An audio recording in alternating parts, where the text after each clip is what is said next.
Blessings and welcome forward to Reasonings right here at the Tree of Life. I'm your host, Jerome Sage Butler.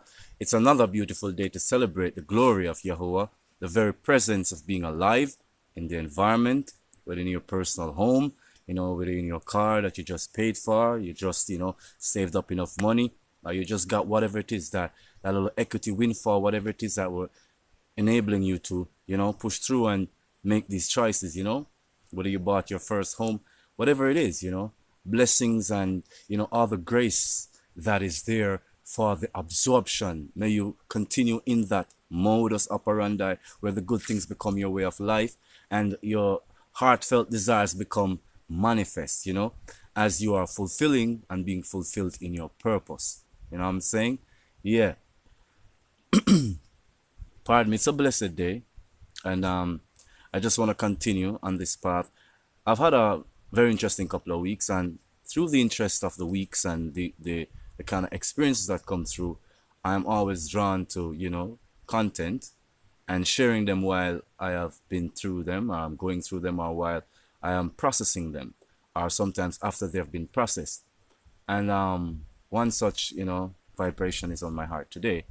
But apart from that, there are some other little things. So this video will be a little bit of everything. First, I just wanted to say blessings to you in your achievements, in how your driving force of will and determination have brought you to this point. I know there are several people in this moment who are feeling very much achieved and very much fulfilled, satisfied with some choices, sets of choices, and actions that you've been taking. I just want to affirm that in the Lord, to say, yes, Yahuwah has been with you and He's affirming you. Sure.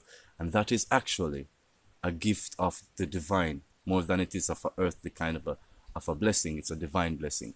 I just want to acknowledge that. Next thing I want to acknowledge is that in many things that's been going on, I find myself maturing into the knowledge of what I'm doing now, of the need to continue to do these high quality videos, for the need to have better quality equipment and be able to fulfill that.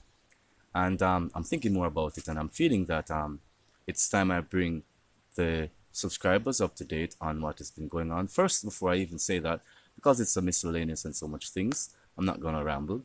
I want to thank the people who have actually donated, who have caused some movements, and I would say a lot of movements, towards bringing the channel, Your Life Television Network, to fruition and bringing it thus far.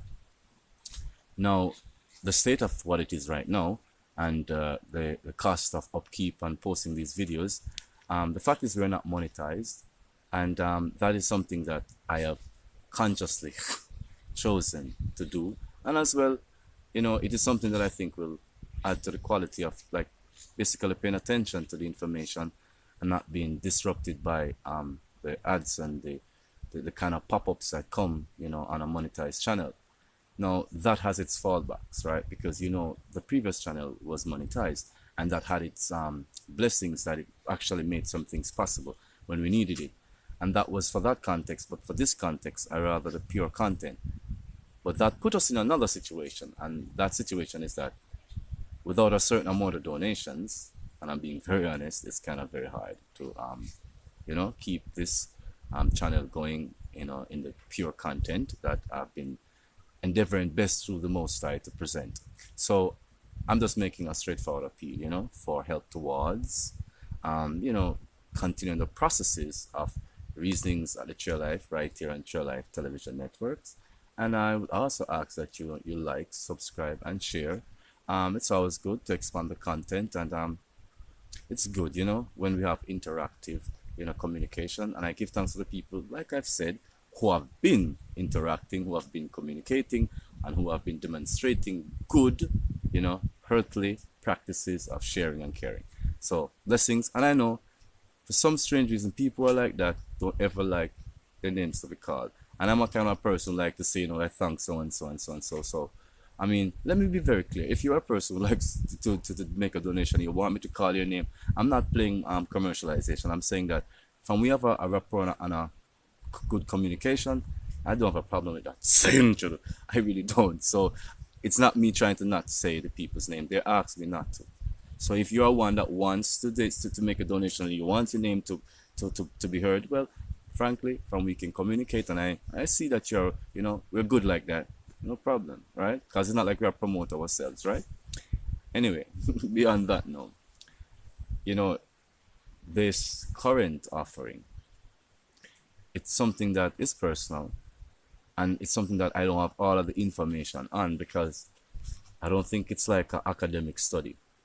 It is something that is real and genuine, and has repercussions when we are off balance slightly, and have even greater repercussions when we are balanced completely, and it ripples into a wholesomeness. What am I talking about? This moment's offering is about moving from the conditional to the unconditional. Now that is a statement in of itself. Believe me, like literally, are you for real? Yes, moving from the conditional to the unconditional. So then first, as we know in our kind of treatise and how we do our thing, we kind of examine both and then see where our arguments lie in between the different major, pillars of the argument. So first, let's look at conditionality, or conditional being, conditional loving, or situationalness. Let's look at that. All right. Conditions. I'm not going to give you no definitions of what the textbook say, just to be clear, right? Conditional. It suggests specific, specified, limited to a range, a measure, an amount. You understand me? It is unique, specific to a specified desire and result. Condition, conditional. So let's just look at it. Wouldn't that suggest that human beings are particularly conditional, right? Let's look at some simple ways. Well, taste, people say, I like this, I don't like that. I love her, I don't like her. You understand me? I love him, I don't like him. You understand me? It's like these conditions, these situationalness based upon who we are, socialized into our environment, maybe the pop culture, also the indigenous culture of just our, not, let me correct that, not the indigenous, I will say our modern culture. Yeah, because I think that was trying to go off a bit there. Our modern culture's presentation of how we are as special taste and individuality, I think it's more promoted, right? So let me again apologize to the indigenous people for, that little trippy there. I think the enemy was trying to throw you off there. But we're going to come to the indigenous because you're the opposite side of the argument. So I don't know what's happening there. Anyway, cross wiring. But anyway, so the conditionality now presented in like modern opinions of who a person is, like, dang, she's fine because not only is her hair red, but she's got some purple highlight with some gold flecks. You understand me? And the way she wears her, particular stylish. Yeah, I can say her Versace is like, above all, the way she wear her, Mama Kente is like, the highest thing, or Mama Yashi, it's just something about her, the way she wears her garb, her garments, the way she puts her accessories together, a uniqueness in the feminine. You say, wow, an individuality, and the way identity, this conditionality of the situationalness of being a person, of being a specific person, because you don't want to be caught up in the stream of endless, no names, right? You want to be visible and have your name, retain your essence and your presence, right?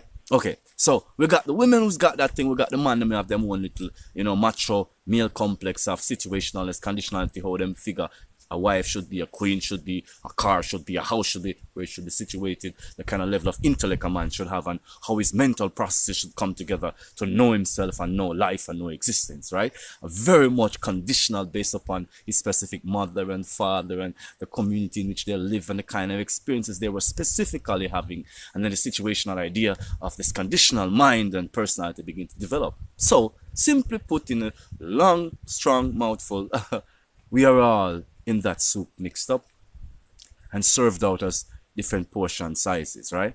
And so we got conditionality.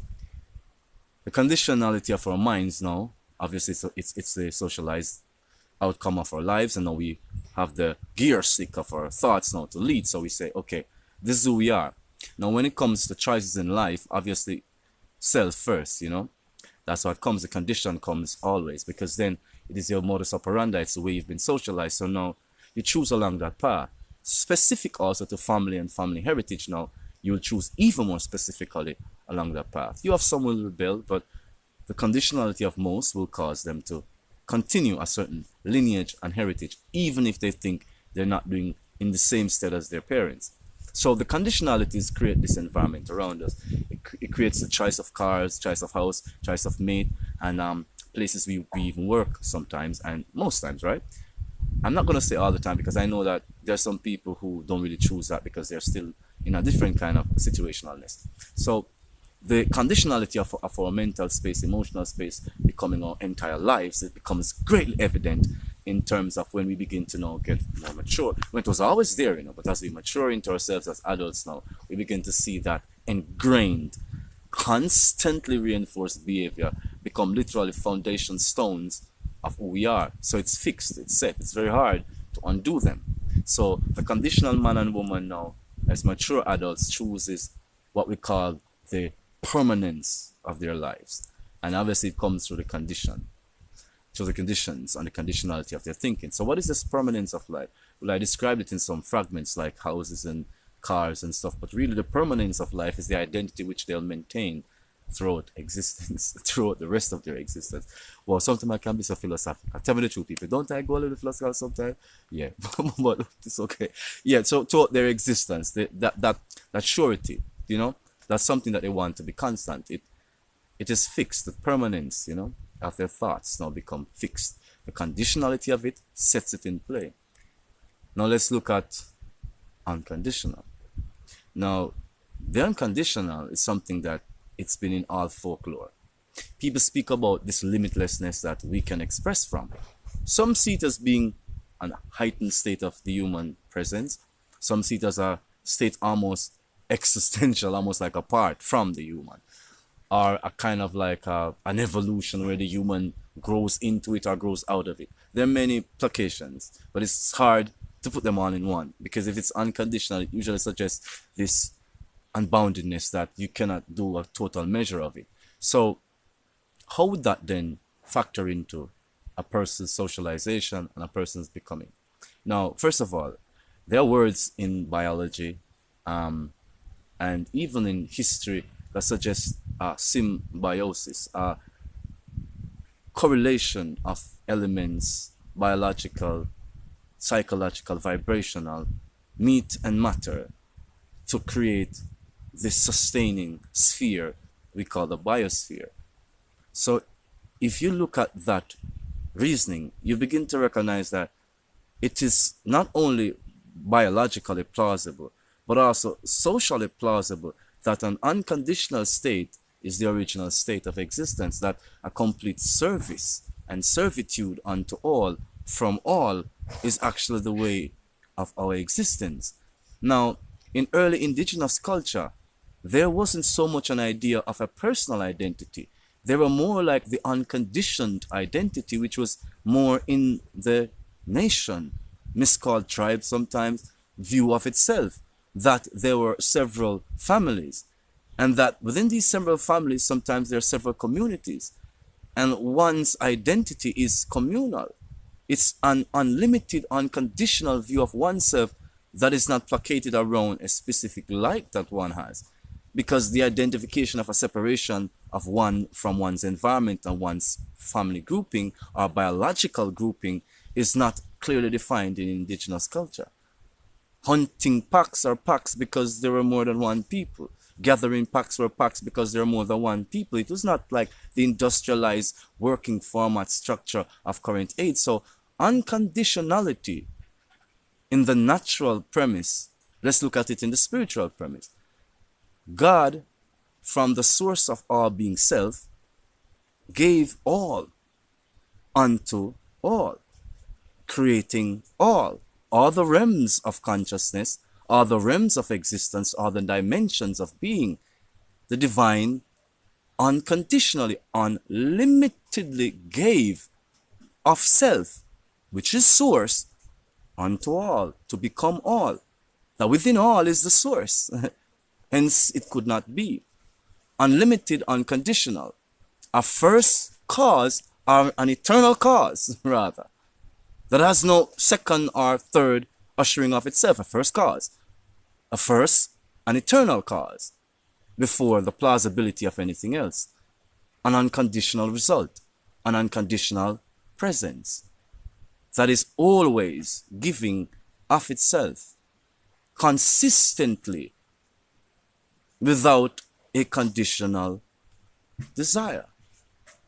That the plants grow because of this unconditionality, not because of the usherings of man's intellect or man's desire based upon a conditional premise. Now, people can say we farm, we create these hybrids or mutations rather that would never truly function under divine protocol until a certain time has passed, when the misaligned conditionalities are returned to unconditional. So if we are to say we will move or are attempting to move from conditionality to unconditionality, first we have to know that conditionality is a limited premise, and the unconditional, as the word suggests, is the limitless. It is the actuality of how the conditions could have existed in the first place, symbol. And as these conditions being manifestations of thought, then that's our first step. To move from conditional to unconditional, it's a thought process. It's a thought process, simple as moving from the way one has allowed oneself to be socialized, to be socially organized, along the premise of a self-seeking, self-serving satisfaction. Now, people say, if it's all I've known, it is all I'll be. But we have already established that the unconditional is the actual, and the conditionals took form from the unconditional. So it is not all that you can be. It is all that you have allowed yourself to be. And as a result, the conditional life is limiting us to having conditional end results, partial satisfaction. Or in another case, some people say partial dissatisfaction. No matter how a thing seems satisfying, there's always this partial dissatisfaction, that there's something that will never be quite in tune and in sync to give you that complete feeling. So there's always this unconditional, but there's always this little conditional thing to it, right? It's like, I want to be everything, but then, so you gotta pause, recognize. After you've made that step from the conditional into the unconditional, you have not obliterated life. You have obliterated partially a form of the existence, one that's untenable, to be quite honest. Let's continue further. We have examined some of the particles, some of the components of conditionality. How it is we look at life, our personal outlook from the concept stage into the permanence, the manifest stage. How personality becomes person, becomes way of life, becomes life unto death. Let's see now how steps are made. First, you are doing things always for your own gratification. So you now can begin to examine allowing others into the premise of gratification. So gratification doesn't have to be a personal, self-satisfying endeavor. It can be multiple satisfying if we allow others into that. Now, some people say, well, I'm a pretty personal, I'm individual, and, but I let my girl in, the girls say, I let my king in, I let my man in. But the fact of the matter is, such conditionality, and then asking of one this kind of unconditional love, like to say to one, pour all into me, right? This unceasing flow. But yet the whole construction of one's behavior is conditional. She's limited, he's limited, so how can there be unlimited? So the conditional behavior carries on as selfishness in relationships, selfishness in the workplace, selfishness in the community.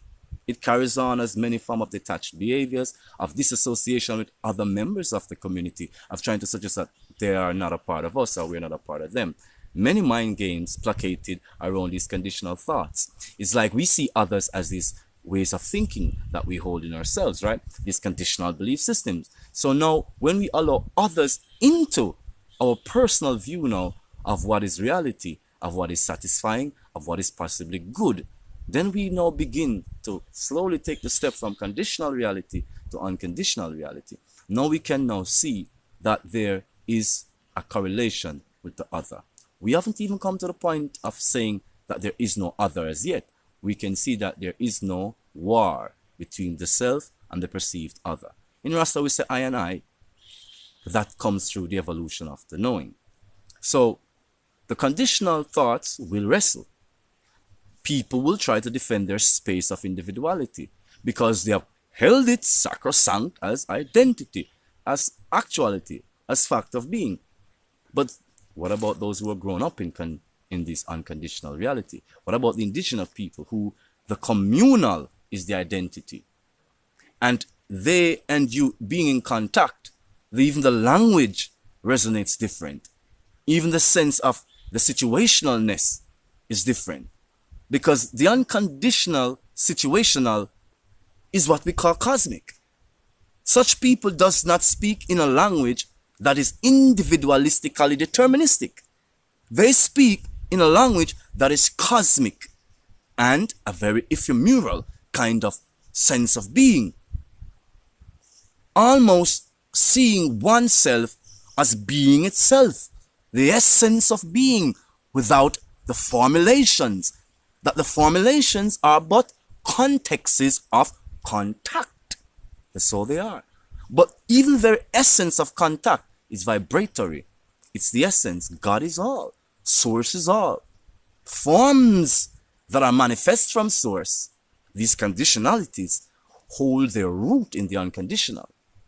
So when one has been socialized in the unconditional and then tries to reach across to a conditional state of existence and a society built and an environment built from that conditionality, it's very hard to understand the psyche or even the ways or actions of such individuals. Because many would have already, through conditionality, judged them to be loony, crazy. Cray. But the essence of it is, that's where we ought to be considering the splintering of the conditional world. The conditional situational existence now is almost pitting every other individual against each other. Where was the trust that established families of ancient times, that the DNA and the gene pool evolved from? Now we have these great aberrations in behavior that will aberrate our genetics, that will definitely offset a generation upon generations to come, because we were born from the unconditional and is firmly fixed in conditionality, and there's a permanence in conditionality of our existence now, that one is basically trapped. And when the unconditional circulates through the cracks and the pores, they're almost like fissures of variability that boggles the mind of so much control freaks. Because the control freaks are based on conditionality. You ever wonder why people's trying to make everything be under their control, and I need to know, and this has to be this way or it doesn't work? Those are conditional existences. Feeling that if all knowledge is not in their presence, their power, or in their control, or in their knowing, to exercise whichever will they desire, then it is not fair unto them, then they are deficient. They go overboard at all times. So it is a conscious effort to move from conditionality, especially in a world that is conditional, to a lifestyle that is unconditional, into the world of unconditionality, away from this self-seeking to a source of well-being. Each one teach one, each one reach one. That is where our hearts and our minds ought to go. That is where our initial gene was created from. And that is how the genes get to truly find balance and flow endlessly through eternity. There's cause and effect to bring humans to where they are. Look at the cause that have brought you to where you are.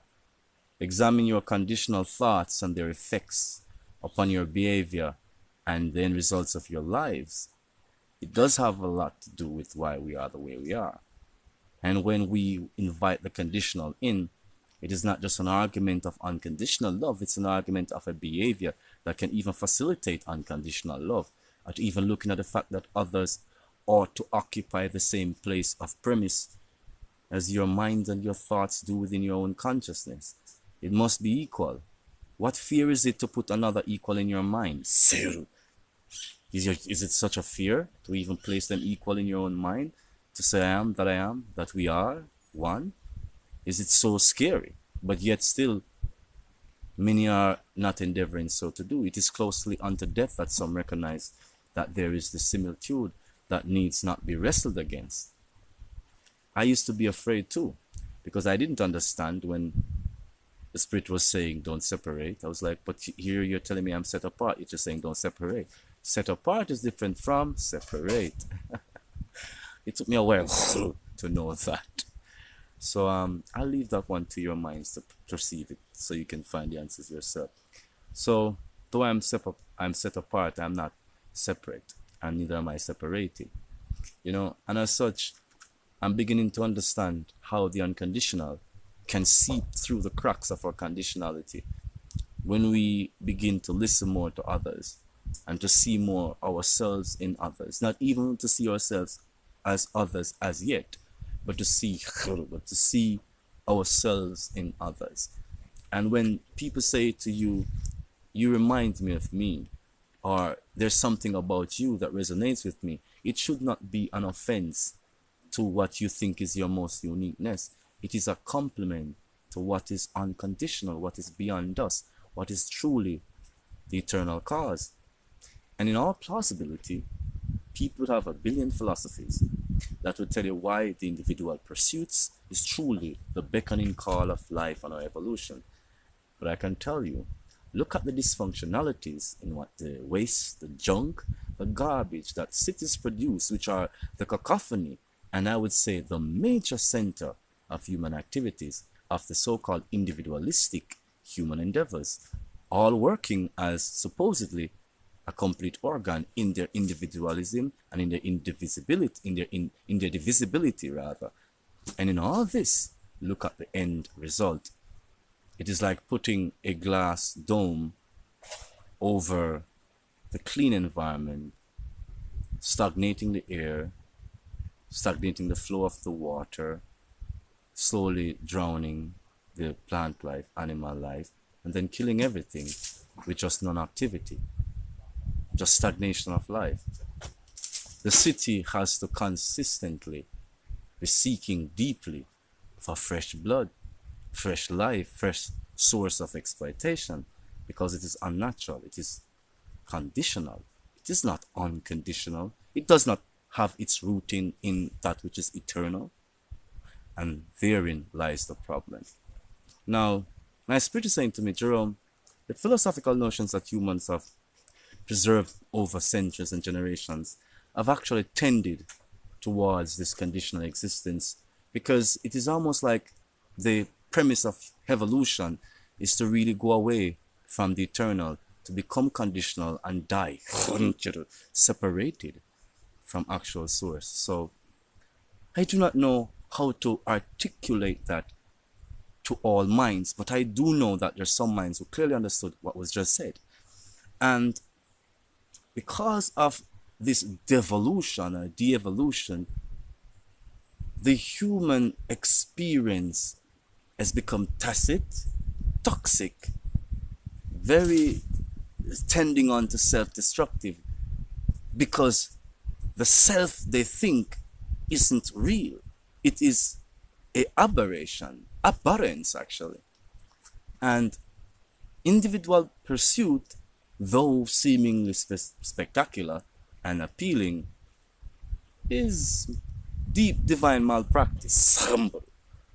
And as such, we can see its providence. We can see its placation in the experience, in the existence, in the environment. Greater, greater, greater sorrow. It is something that we should consider. We should spend some time thinking about it. The argument is quite complex because the unconditional is quite complex. Even the conditional is complex because the behemoth of the conditional thinking has so engrafted itself onto what is seeming a natural human behavior to now become this presumed permanence. And this presumed permanence is almost the very detriment of our lives. It's the very annihilation actually. It's like having a seed of destruction within us and feeding it life to grow even more stronger unto our annihilation. Now, I know the language seems strong, but it's something we should consider. Why do we think the way we think? Who has invested in our conditionality? Who has invested in us being separated, splintered, fragmented, and disenfranchised, to be unable to see unity of purpose, the eternity of purpose, the eternal cause, the unconditional? Why is it such through these ivory colored glasses, these rose colored glasses that we see our reality? Yes, through these roses, this fragrance of appearance, of selfish indulgence, these indulgences which are forming the premise of desirable behavior. Who taught us these things, Who taught us to disenfranchise the true self? Who taught us to be selfish and not selfless? Who taught us that selfishness satisfies greater than selflessness? These are the things we should ask ourselves. This video, the Spirit told me from the beginning, was not going to be a very long video, because it is presenting an argument and it is allowing individuals to see for themselves how it is that your conditional mindset have become your lives, and the dissatisfactions in your lives are based upon those conditionality. And the situational nature is how your conditions create your life and your behavior, how you even walk, how you speak, how you live. And as such, if we are from an unconditional source, why is it that we are taking the limited purview to not see the limitless self, which is always imbued with so much more?